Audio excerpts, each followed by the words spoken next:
It is Fed decision day. Live from New York City this morning. Good morning, good morning. Your equity market just about positive by 0.1%. The countdown to the open starts right now. Everything you need to get set for the start of U.S. trading. This is Bloomberg, The Open with Jonathan Ferro.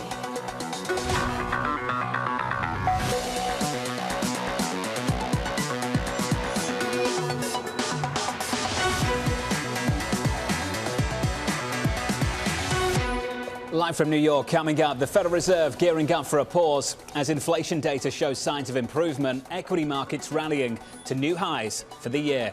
We begin with the big issue. Chair Powell up next. I think the Fed skips. Definitely a skip. Skip. A hawkish skip. Hawkish skip. Jerome Powell's been very clear about that. The messaging around skipping is really important. We're going to skip now and hike after that. I think it turns into a pause. The Fed wants to preserve optionality. They have to be flexible. You should expect the median dot to go up. Well, we're likely to see a higher median dot. They're going to try to signal that they're really not thinking about the next stage. The best policy prescription at this point is patience. The Fed really wants to buy itself as much time as possible. They're just going through this week by week. Markets have to sort of wait and see as the Fed kind of digests data. Work is not done yet. The Fed has to do more work later this year. Joining us now to discuss, Greg Peters of PGIM, JP Morgan's Bob Michael. Gents, fantastic to catch up with you both. Bob Michael, what will it be a little bit later this afternoon? Well, I'm looking for three things from the Fed. The first is, what are they going to do with policy rates? I'm sorry to introduce a new word, but I think they're going to hold where they are. The second thing I'm looking for are the summary of economic projections on future Fed policy rates. I think there will be a pretty wide dispersion. I'm anxious to see how many are on hold through the balance of the year versus how many are looking for higher rates. And then lastly, it's got to be a lively press conference. Greg Peters, how divided is this committee going to be today? Well, I think it's pretty divided, but maybe not as divided as many think. Everyone's following the data. Investors are getting very excited around the CPI and PPI prints rolling over. But the Fed modeling and the markets are anticipating that to run out of steam. And so I know the word transitory is no longer in vogue. But I think if you actually model inflation going forward, this decline has a lot more kind of transitory qualities to it than I think the markets are actually appreciating. Greg, just to be clear here, you think the decline, the disinflation is transitory? Correct. And so if you look at two major factors, right, if you look at, OER and then medical research, both of those two items have been trending lower. That starts to, run out, so to speak, and bottom out at the end of this year. And so there's a real chance that those items start to move back up again, thereby kind of confusing markets and putting the Fed very much back into position to continue the hike. This is something Andrew Hollenhorst of Citi is thinking about. He, by the way, is still looking for a hike a little bit later on today. He's looking for 25 basis points. Andrew says this: if the Fed does skip a hike in June, we would expect some hawkish surprise at some point as underlying inflation remains, here's an interesting phrase, stably too strong. But Michael, what are your thoughts on that and what Greg just said? Well, I think Greg and I see the same glass. He sees it as half full with inflation. I see it as half empty. I think it was a glass that started full of inflation a year ago and has been draining away. That continues. I don't think it refills up. Greg pointed out the rent of shelter. That's been coming down. That's been sticky in the core. I don't know what turns that around. Is it higher mortgage rates? I doubt it. Is it the consumer stuck with higher prices? The fact that they don't go up doesn't mean that they're going to come down, but the year over year on inflation will improve. And the other thing in the core rate that has been pretty sticky has been used auto prices. But to us, when we look at wholesale prices, that looks to be coming down too. I think the disinflationary trend is intact, and I think some of the things we've seen in the labor market with the unemployment rate going up and claims going up, those are ominous signs ahead for the economy. Greg Peters, your response? No, I think Bob, of course, brings up a good point. I guess the difference is, where does it bottom out? And then more importantly, what's being priced in the market? So think about what the market is pricing. The market is pricing kind of a peak Fed funds, just call it, 530, so one more hike, and then a series of cuts. And so the question on the table is not about half full or half empty, is what the markets are pricing. And I think the markets are pricing in a very different future inflation dynamic, thereby allowing the Fed to cut interest rates. And so if you take the other side of that from a market pricing perspective, that's where I get a little more concerned. Well, let's compare that to what the Fed's projecting. Let's work through the summary of projections together, Bob. Year-end PCE, 3.3%. Unemployment 4.5, GDP 0.4, year-end median dot, basically where Fed funds is right now. How do you expect that to change this afternoon, Bob? Well, unemployment at 4.5% is recession. The low is 3.4. I don't think there's ever been a jump of 1.1% in unemployment, and the NBER hasn't come in and said we're in recession. So the Fed is predicting recession there. Look, I think they've got to send a message that they're holding where they are. They're going to evaluate data. As Greg said, they want to maintain the optionality. I think they'll point to a little bit better employment than is in their current dot plot, and I think they'll also point to a firmer economy, and I won't believe any of it. Greg, are you expecting the same thing, and will you believe it? I am. I am. I think you'll see marginally higher median rate in the back end. I think you'll have inflation come down a skosh as well, and I think you'll have a stronger economy. And I think the labor projection is probably too negative, and that has to be adjusted as well. So I think there's lots of adjustments, but to Bob's point, I don't think anyone really takes those at face value per se, but it does just shine a light on the uncertainty more than anything else. Yep, Mike McKee's got to work with it. He's going to be in the room with Chairman Powell at about 2:30 Eastern time. Mike McKee joins us now. Morning, Mike. Morning, John. The Fed minutes are always full of several, few, many, etc. I'm wondering what Greg's skosh actually means, if there's a translation for that. We got a skosh of a move down in the PPI today, which just makes the case for the Fed to be able to skip this meeting. Headline PPI actually contracted by 0.1%, and we saw core PPI, including trade services, flat on the month. The year-over-year PPI comes in at 1.1%. That's the lowest outside of the pandemic since 2016. So that leaves us with what the Fed says, since we've pretty much figured out what we think they're going to do.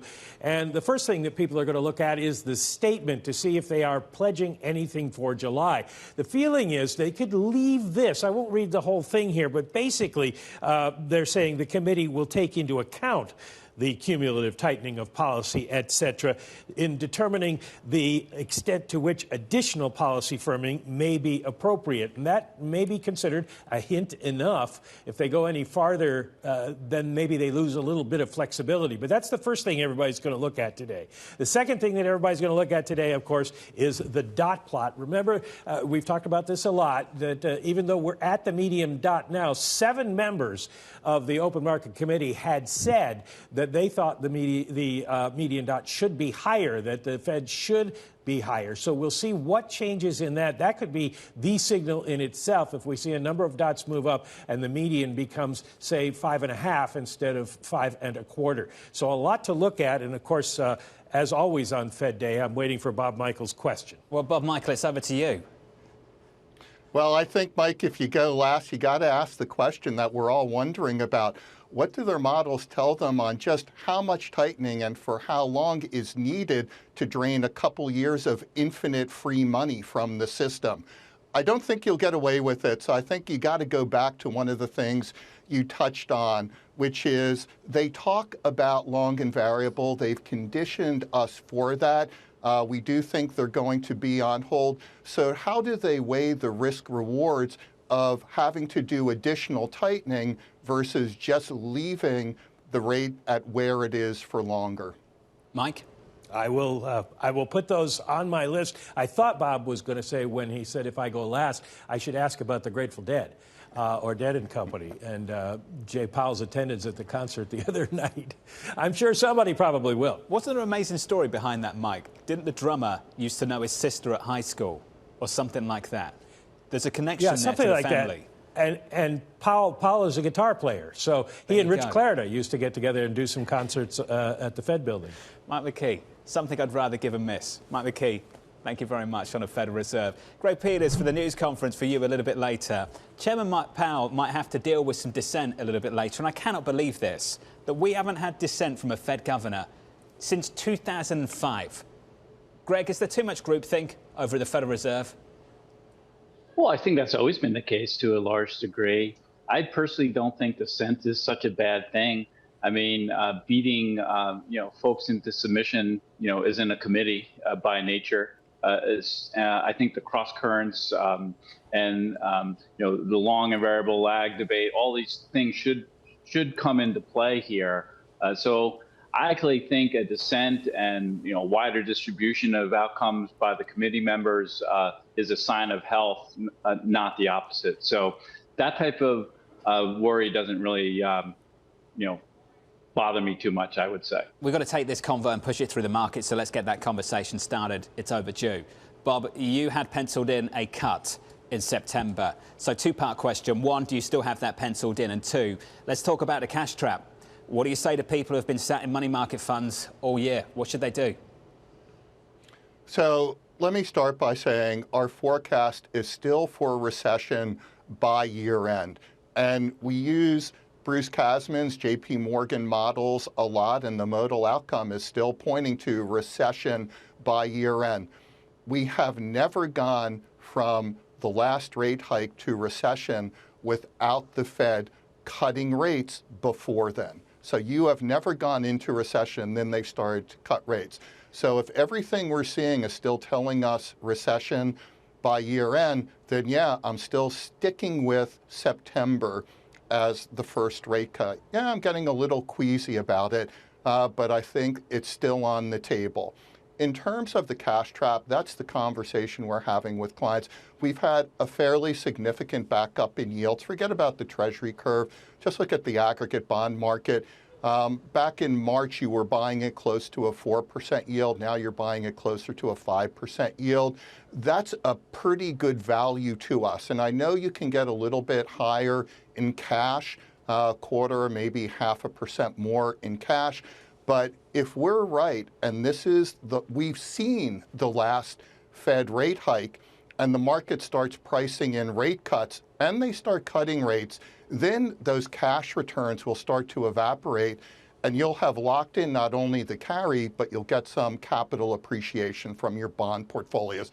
It's not something people who have invested in bonds are used to over the last 15 years, capital appreciation in bonds, but we should get that. Greg Peters, thoughts? Yeah, so we've taken down our recession probability pretty meaningfully. I think the odds of a rate cut into this year is really quite low. I think we're running out of time and distance here. To me, it's somewhat schizophrenic. You have, the market's pricing in a hike and then like an immediate cut in the fourth quarter. That just doesn't feel right to me. I think the underlying strength of the economy is such. The labor market is a great visual into that, is strong. And so, taking the other side. So for us, we think on balance rates should be higher, not lower. On balance, there's a risk that the Fed has to do more, not less. And so, I think it's a great market for fixed income, but not so much capital appreciation, more around roll and carry. So enjoy those yields because that's income coming in the door. And so that's how we're kind of positioning around this. I know that Bob's itching to get in and respond to that. We'll continue this conversation. Bob Michael, Greg Peters. Equities right now positive by 0.1% on the S&P, 17 minutes away from the open. With some movers, here's Abby. Beneath that relatively flat surface, John, we do have quite a few movers, starting out with the shares of AMD popping by more than 2% after the chipmaker gave a preview of their AI accelerator chips, a rival basically to the NVIDIA chip that handles all the AI traffic. The street, a little bit of a lukewarm reception. Nonetheless, the stock is popping. Tesla had been up by more than 1% earlier. France is trying to convince Elon Musk to build a Tesla factory in France. The stock, amazingly, John, this is one of those doubles on the year, even for a mega cap. And then finally, United Health Group going in the other direction, along with Humana and some of the other insurers, down nearly 6%. One of their executives said that there's been a rebound in procedures, especially for Medicare, and that could weigh on expenses. Abby, thank you. We'll stick on Tesla. Tesla on a 13-day winning streak could become 14. Tesla increasing prices once again. I think there'll be competition in the space because essentially what Tesla's done here is they've open sourced their technology to the industry. That conversation up next.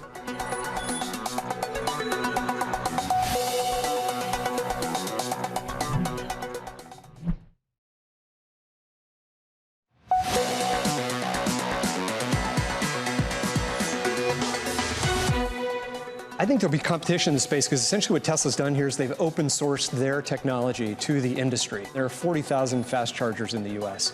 There are 4 million in China.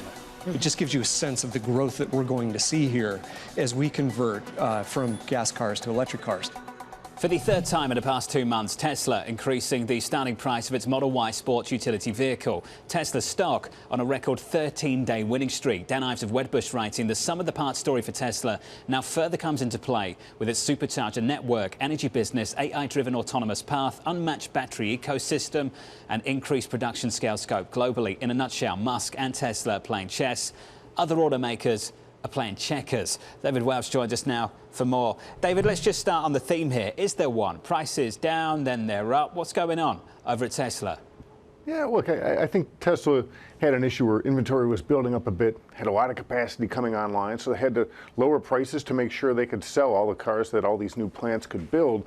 And now maybe they've hit a point where car sales are still pretty strong, the consumer is still pretty strong, and they're sneaking in some price increases because, yeah, maybe they've got to make some adjustments after going down so deep. So some of these vehicles, particularly Model Y, they cut prices at least 25%.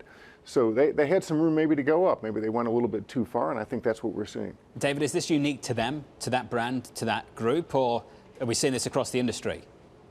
Yeah, what's interesting is that everybody thought that once we started having semiconductor supplies come back, and they're not all the way back, but they're pretty good right now, you get back to $4,000, $5,000 discounts, and we haven't. Prices are still very strong, still near records. Used car prices have held up.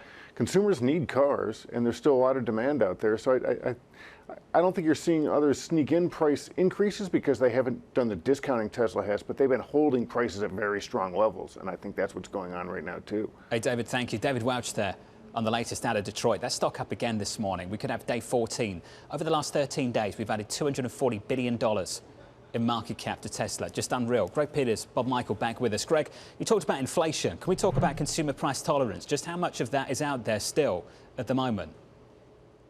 Well, so, you talk about the Tesla story, and this brings to mind this whole debate around greedflation, right? Where companies and corporations are using this as an opportunity to raise prices. It does beg the question of what the tolerance is around kind of consumer on that end, but it seems like there's a lot more tolerance than initially anticipated. And so if you kind of think of it kind of full circle, right, if corporations are looking to raise prices to take advantage of this backdrop, then this inflation dynamic has perhaps a little more legs to it than initially envisioned. So you two have a very, very different view on the glide path for inflation from here. And in some ways, in fact, many ways, because of that, a different view on the Federal Reserve too. Can I just finish up by getting your views on credit, Bob? Where does that leave your view right now on high yield, say, high yield credit in the United States, based on the fact you think recession and rate cuts just around the corner? Well, we own a ton of credit, but it's high quality credit. It's mostly investment grade. And where we've gone into the high yield market, we've been very conservative. Our view is that when you go into recession, that's when you see the bottom in the credit markets, the wide and high yield spreads. Historically, it's always been 800 basis points over. I think that's still very much on the table. Yesterday, I was talking to a number of people from our alternatives team, and we were talking about private equity, but a lot of private equity transactions starting to crumble because of the cost of funding that's gone into their leverage. Or simply put, they borrowed money maybe at 5% a year 18 months ago, and as they're rolling it over, if they can roll it over, it's somewhere in the 10 to 15% neighborhood. So it's consuming a lot of their disposable cash. And I think that's a story you see repeatedly about the early stages of credit stress. Greg, is your view any different? No, it's oddly similar, right? We have kind of different views of the backdrop, but it's still a market that is leading you towards high quality credit. up in the capital structure, up in rating. We really like structured products as a way to play that. So it looks very attractive vis-a-vis kind of corporate credit. But this is not a market to dive deep down into credit, take a lot of cyclicality risk. But the opportunities are actually pretty immense, not only from a relative value standpoint, but also from just taking what the market gives you. You clip a very good coupon, get a very good yield, and we're actually pretty favorable. But Greg, I've got 30 seconds left. Help me out with this. You've both got two different views of the world, of inflation, of the Fed, yet you end up in the same trade. Does that make you nervous? You're comfortable with that? Well, I'd say we're in the same trade vis-a-vis credit, which is up in quality, and that's really taking advantage of what the market's providing. On the rate side, I suspect it's quite different. But to me, right, if you actually are forecasting a recession, it's really hard to envision an environment where credit spreads hold in well. So you should be wholly out of credit. So there's probably nuance between Bob and myself, of course, but in general, I think the market is rewarding you for safety, and you should be taking advantage of it. Well, on the Treasury side, Bob's at 3%.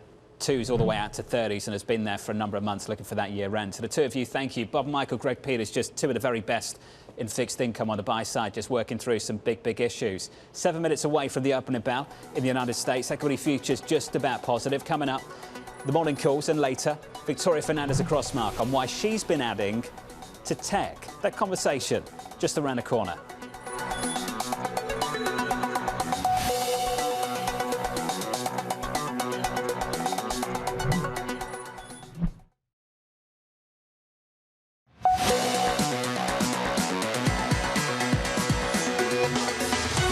Four-day winning streak on the S&P 500. Let's see if we make it 5. We are about 5 minutes away from the opening bell with equities just about positive on the S&P. That is the price action. Let's get you some morning calls. Citi downgrading Logitech to neutral, $70 price target, citing uncertainty from the sudden and unexpected departure of the company's CEO. Next up, BTIG raising its price target on Shake Shack to 85 from 75, keeping though a buy rating, seeing the company's adoption of kiosks driving sales growth. And finally, JP Morgan adding Dollar General to its analyst focus list, expecting growth over the next decade. That stock is up by a little more than 2%. Coming up, Tesla adding $240 billion in market cap on a record 13-day winning streak that is about to become 14. Crossmark's Victoria Fernandez joins us around the opening bell on why she has been added to tech.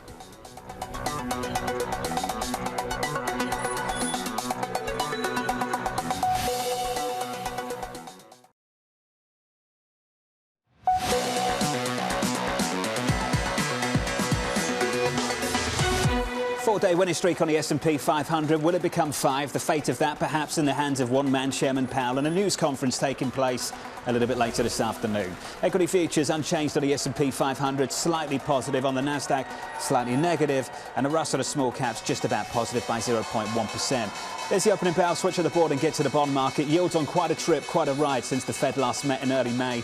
We closed that day, May 3rd, at about 380 on the front end on a 2-year. Added some serious weight to the front end of the curve, up to about 460 this morning, so 80 basis points higher from the last time the Fed met. This dollar has been stronger. It's weaker this morning. Euro dollar positive by 0.4%, 108.37. Crude positive too, back through 70 this morning. $70 and about 30 cents, up by 1.2%. Around the open then, about 25 seconds in, we are almost totally unchanged on the S&P 500. On the Nasdaq, unchanged as well. One stock that has not been unchanged over the last 13, 14 days, Tesla. The EV maker set to extend gains for a record 14th consecutive session. Morgan Stanley analyst saying, quote, the market wants to believe Tesla is an AI name first, an auto company second. The company also raising the price of its Model Y in the US once again. Ed Ludlow up early for us this morning. Morning, Ed. Good morning, Jonathan. Tesla is up for a 14th consecutive session, extending that record. We're higher by about 0.3%, but we're bouncing around on the stock. $242 billion of market cap's been added over that 14-session streak. There's some key data points and technical analysis that needs to be done Tesla's $242 billion market cap gain is greater than the standing market cap of 90% of the members of the NASDAQ 100. So when you reflect on Morgan Stanley and Jonas's call about valuation and the reconsideration that investors are doing, that's probably important to know relative to its index peers. The other part is a technical analysis on a relative strength index basis. 14-day RSI, we're at 88. On a 0 to 100 scale, anything over 70 on an RSI is in overbought territory. So we're deeply into overbought territory. In terms of the news flow, no clear catalyst out there when it comes to Tesla. They did raise the price of Model Y in the US again, this time by about $250. There's also that added momentum around what we're seeing in North America with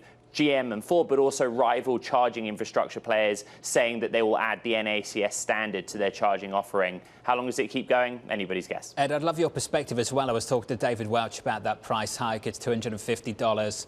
Have you got an idea of what the price strategy is here now at Tesla? Just really quick, John, we're now down 0.7% on Tesla. Such is the market. So that's probably worth noting. Who knows where we'll be at the close. Pricing has always been a lever for Tesla. You know, that Elon Musk has talked pretty consistently that in order to protect growth and volume, they're happy to sacrifice profits. You know, at the beginning of the year, they cut prices to great effect and unlocked a pocket of demand in January. Elon Musk talks about demand being twice the rate of production after they had cut prices. Now we've seen them ramp back up again. $47,740 is the starting price for a Y. You compare that to the US median or mean average price of a new vehicle, it's still slightly below. So it makes them competitive. It's a lever. Ed, we're softer, just a little bit. Ed Ludlow, thank you. We're down by about 0.5%. 13-day winning streak before today. More than $200 billion of market cap added to that stock. We mentioned Adam Jonas of Morgan Stanley, still overweight Tesla. He wrote this. Here's the fuller quote. The market wants to believe Tesla is an AI name first, auto company second. Suspect many investors may be again looking at ways to justify the valuation beyond the confines of a unit price automatic hardware model. Just amazing to see what this name has done over the last few weeks, that's for sure. Let's turn to the chip makers. AMD giving investors a peek at its upcoming line of, guess what, AI processors. As demand continues to heat up, the company planning to introduce a product that speeds up processing for generative AI like ChatGPT. Abby has more. Hey, Abby. Yeah, it's hard to get away from AI at this point, John. And this stock has really been all over the map relative to this event and the unveiling of this processor yesterday after the event. Down about 3% earlier in the pre-market, up nearly 3% moments ago, up just fractionally. Right now, up less than 1%. So investors trying to figure out what it means. But essentially what you were talking about, these processors are meant to handle all of the traffic that comes in from the generative AI. CEO Lisa Su saying it's going to be a huge, huge market, $150 billion in potential. Their key customers will start sampling the technology in the third quarter. Analysts somewhat positive, saying that this puts them in the league with NVIDIA. NVIDIA, by the way, does have that $1 trillion market cap, even though it's down slightly right now. So it's hard, again, to get away from AI. AMD now officially in the game. Up 1%. Abby, thank you. You just have to say the words AI, the letters AI, and all of a sudden you generate a bit of a rally. We mentioned NVIDIA. Let's talk about it. NVIDIA in the spotlight over share buybacks. Isabel Lee has the story. Hey, Isabel. Hi, John. Many in Wall Street do love to dig into the reasons behind buybacks. But yes, this is sparking chatter, especially after the last fiscal year. So NVIDIA, after a 3-year break, decided to spend more than $10 billion repurchasing their shares after a monster rally ahead of AI, which, to Abby's point, NVIDIA has hit the $1 trillion club, which is only the 7th company in the U.S. to close in that valuation. So in hindsight, this was a fantastic timing because shares have since doubled since then. And so now, despite having more than $7 billion in rebuyback authorization, NVIDIA isn't doing anything. And some are saying this is a warning sign, while some are also saying maybe they just want to have a little cash on hand, John. Why would they? Isabel, thank you. They made the decision hundreds of millions of dollars of a market cap ago. Isabel, thanks again. The stock is basically unchanged. I want to turn to healthcare. Some of this healthcare news is slightly depressing. United Health seeing higher costs as seniors catch up on surgeries delayed by the pandemic. The CEO speaking at an investor conference saying, we're seeing as behaviours kind of normalise across the country in a lot of different ways, that more seniors are just more comfortable accessing services for things that they might have pushed off a bit, like knees and hips. Katie has more. Hey, Katie. Hey, John. Well, that catch-up in surgeries is bad news for the insurers, including, of course, for United Health, which is the biggest of the group. Shares currently down about 8.7% and 8.8% at the moment this morning after that investor conference. And an increase in surgeries, such as those joint replacements that you mentioned, usually mean higher expenses and higher premiums. You also had the CFO, John Rex, warning that second quarter premium revenue spent on that type of care may be at the upper end or, quote, moderately above expectations. And that warning, it's leaving its rivals lower as well. If you look at Humana and you look at CVS, and at its heart, this is a pandemic story, since according to RBC, these are the types of procedures that were basically deferred over the past few years, particularly among Medicare Advantage patients. And now that pent-up demand looks like it's going to push up costs for those insurers as well. Quick check again on United Health, currently off by more than 8%. The wrong kind of pent-up demand there. Katie, thank you. Katie on the latest with the healthcare providers. The market right now, about 7 minutes into the session, more broadly, still totally unchanged on the S&P. Going into the Federal Reserve decision later on this afternoon, after hiking interest rates for 10 consecutive meetings, the Fed is potentially gearing up to take a pass on today's meeting. It would make it the first pause since the day the hiking cycle began on March 16th last year. That day, the S&P 500 closed at 43.57. An aggressive 500 basis points later, after rallying through three of the biggest bank failures since 2008, a bear market became a bull, and this market closed yesterday at 43.69. Victoria Fernandez across Smart Global Investments joins us now. Victoria, it's like the hiking cycle never happened, isn't it? Yeah, it is. I mean, according to the equity markets, like you said, we're back where we were almost a year ago. But I think it's a sign that in the equity market's mind, the Fed is coming to an end of what they need to do of the rate hikes in order to tamp down inflation. I'm not sure I 100% agree with that. You know, there's a question in regards to what it means for the Fed to tamp down inflation. Are they going back down to 2%? If so, they still have a long ways to go, and the market's going to have to reprice some of what they think right now. I don't think they'll anticipate going all the way down to 2%, but I'm actually in the camp that I'm not so sure the Fed is done. I know that the futures is pricing in a 25 basis point hike at July meeting, but I still think they might go further. And I think the dot plot today is going to give us a good look into that. If they raise their expectations to where the IMF came out earlier this week and was putting growth expectations, then that means 2 more rate hikes at least. So we'll see what happens. I think this afternoon could be interesting. With that in mind, do you think this chairman cares about looser financial conditions, higher equity prices? Well, I think he does care about financial conditions. And, you know, this is part of the reason that I think the Fed is not done yet. When we look back over the last few months, what are some of the things that were coming to fruition where the market said, look, the Fed can take a pause because we're getting tighter financial conditions? We had the banking crisis. We had housing doing poorly. We had spreads starting to widen out a little bit. All of that has changed. We've got bank lending moving back up to where it was prior to March. You've got housing turning around, and housing prices, Jonathan, lead rents. So if everyone is anticipating rents coming down, and it makes up 40% of the CPI number, it looks like rents could start to creep back up again. We've got spreads tightening, equity market higher. So financial conditions are actually easing. That goes exactly against what the Fed wants to do. So I think they are paying attention to it, and it could set us up for a more hawkish stance than maybe what people think. This is almost exactly what Greg Peters of PGIM was alluding to in the last 30 minutes, Victoria, which makes me ask the question then, just reading through your notes, why have you been adding to tech if that's what you think is going to happen over the next few months, the next few quarters? So, you know, I think everyone believes that if someone is bearish, that they're completely out of the market. And that's not where we have been. We do think that we're going to get, whether you call it a pullback, a mild recession, whatever you want to label it later this year. But that doesn't mean that we're out of the market. We're trying to find places within the market that have some opportunity. And part of portfolio management is to have risk parameters around your decision making. Our risk parameter was telling us we were too underweight on some of the tech names. So we were adding a little bit to names. Salesforce pulled back. We added a little bit to that. Alphabet pulled back, so we added a little bit more to that. We're still underweight in tech, and especially in certain names, but that doesn't mean that we don't want some exposure there. We just are still a little bit underweight and are trying to find other areas in the market that we think can have a better leg forward as we go to the end of the year. Do you subscribe to the theory pushed by the likes of David Costin and Goldman Sachs that this rally can broaden out? Well, we've seen it, right? Over the last couple of weeks, breadth was a huge concern for us. And we actually talked about that last time we were together in regards to such a small percentage of the Russell 3000 being above their 20-day highs. We've seen that broaden out, and that's a positive sign. I don't want to negate some of the positive elements that are in the market.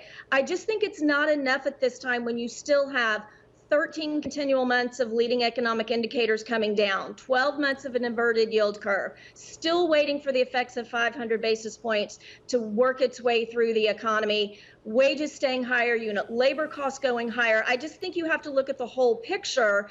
And in that whole picture, it tells me, yes, there's some positive elements like breadth improving, but there's still a lot of negative signs out there that tell us we need to be cautious with our clients until we get through the end of the year. So let's say I'm a client, I call you up, I've been stuck in cash all year. Tom Keene made me do it. I want to put some money to work in the equity market, I've missed the rip. What are you telling those people now? Yeah, so we're actually telling our clients that we need to have that diversification in your overall portfolio. Hopefully, you know, being in cash, at least if you were in a money market fund or a treasury fund that was giving you 5%, at least to give you a little bit of a cushion there. So you can have a little bit in cash. You can invest in the fixed income market and get 5.5% on short-term treasury bills. But I think in the equity market, you want to look at some elements that have been downtrodden. Look at a name like a McKesson in healthcare that has that, as you talked about a moment ago, an AI component because it's healthcare information technology. You can look at some of those tech names that have pulled back, but I also think you need to build a little bit in those staples, especially since they've pulled back, a name like a General Mills or a Kimberly-Clark that will continue to do well, even as we go into the volatility we think we'll have fourth quarter of this year. Help me understand what's going to happen here. If I listen to you correctly, you're still expecting a recession, potentially seeing this inflation downdraft as somewhat of a head fake, to use a word that Greg Peters used earlier, transitory. So sticky inflation, softer growth profile, where's that going to leave the margins of some of these companies? It's going to leave it pretty tricky. You look at productivity falling. We look at wages continuing to do well. And even if you don't want to just take wages straight from the labor report, look at the Atlanta Fed wage tracker. That's telling you that wages are sticky right now. And it's not just in certain sectors, it's across the board. So you have unit labor costs going up. That compresses margins pretty dramatically. And we've actually had 2 negative quarters of earnings, right? We're in an earnings recession. I think the margins will continue to be compressed, even though you have a consumer that continues to spend. The pricing power, we've heard in earnings calls, pricing power is dissipating for some of these companies, and that can lead to layoffs. That's where you get that weakening in the labor market, and it flows through from there. So it's kind of a snowball effect, but I think it starts with low productivity, higher wages, and goes from there in regards to margins. If you are just tuning in about 14 minutes into the session, this equity market almost totally unchanged. Victoria Fernandez across Mark still with us. Victoria, just a final topic for us to go through. Federal Reserve later, Chairman Powell this afternoon. What are you expecting from the Chairman of the Fed a little bit later? So your question is, what do I expect them to do? I expect them to actually skip this meeting and maybe go back into the 2018 mode of skip a meeting and then hike at the next meeting, skip a meeting, hike at a meeting. Maybe that's what they start to do in order to make their way towards a pause. If I was on the Fed, though, I would actually be voting for a hike at this meeting. I think they're playing a very dangerous game with financial conditions easing instead of tightening, a still pretty decent labor force, consumers still spending. I think they're playing a dangerous game and thinking that inflation is going to stay where it is or come down. It could move higher, and they need to nip that in the bud now instead of waiting and seeing it come even more later. Would you expect some dissent later on this afternoon then when that statement drops? I do. I think there will be some dissent, and I hope there are, because it tells me that there's some good conversations going on there as to what they really need to do and what they need to focus on. So I hope there are some dissents. I think that that's going to be a positive for the market, and obviously the press conference will give us a little more detail, but I think the story is what the market has already priced in. Skip this meeting, and then we probably see futures go even higher than where they are now for a 25 basis point hike in July. It's a skip, but right now the Fed does not want to call it the end. Victoria Fernandez, right. Thank you. Which is why they don't like this word pause right now. It's a three-part act. We get the statement, you get the projections, the summary of economic projections, unemployment, inflation, growth, and a projection in there as well about where they see the future of the federal funds rate too. Look out for the median dot. Then it's on to the news conference with Chairman Powell at 2:30 Eastern time. About 16 minutes into the session, waiting for all of that, the S&P, some muted price action, positive by 0.1% on the S&P. On the Nasdaq, a very similar move. Coming up on this program, where the drama has been, former President Donald Trump delivering his defense. This is called election interference in yet another attempt to rig and steal a presidential election. I had every right to have these documents. The former president on the campaign trail, that conversation up next.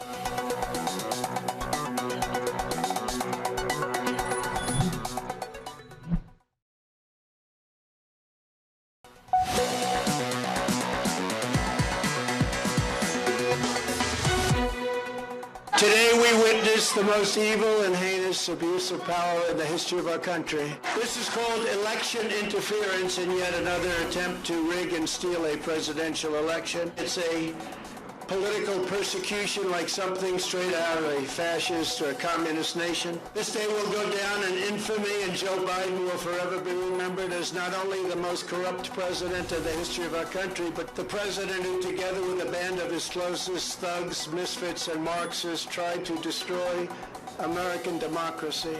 Former President Trump on the offensive, speaking to supporters at his Bedminster Golf Resort after pleading not guilty to federal charges for allegedly mishandling classified materials. Democratic lawmakers are pushing back.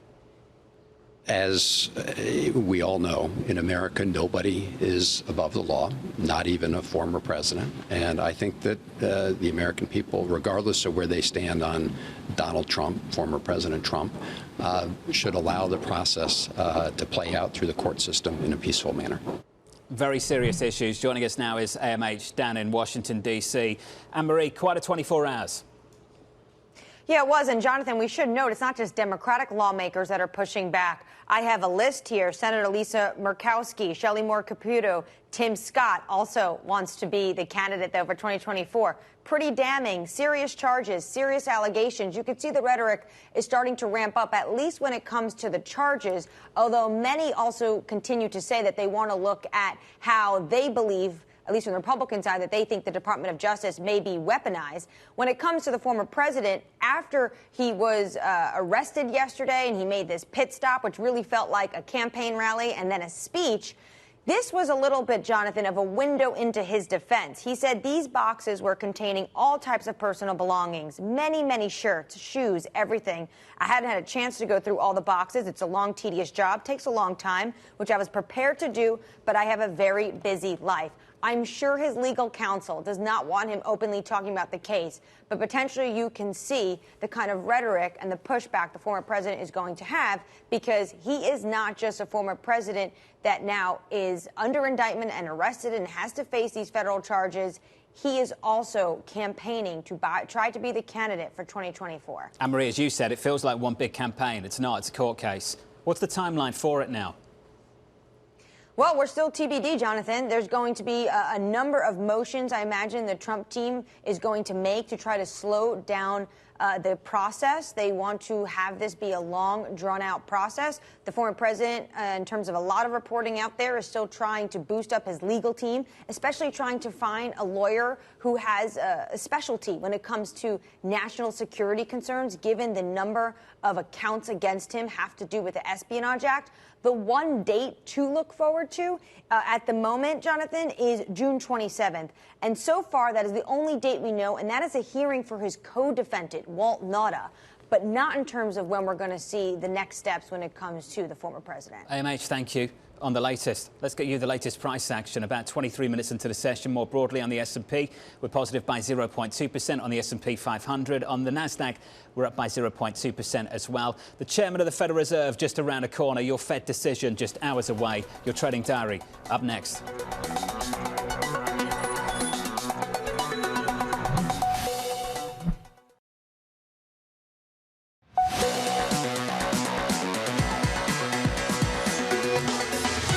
26 minutes into the session, equities positive for a fifth day so far. Let's see what happens later on this afternoon. That's the price action, because later on today, we've got the Chairman Powell Fed decision and a Federal Reserve news conference as well. Let's get to the trading diary. We look at a little something like this. Tomorrow, we get retail sales and another round of jobless claims, plus the ECB's rate decision. On Friday, we round out the week with UMich sentiment and the BOJ rate decision as well. Tons to get through the next 48 hours, tons to get through the next several hours as well. This was the countdown to the open. Good luck for the rest of the trading day. This is Bloomberg.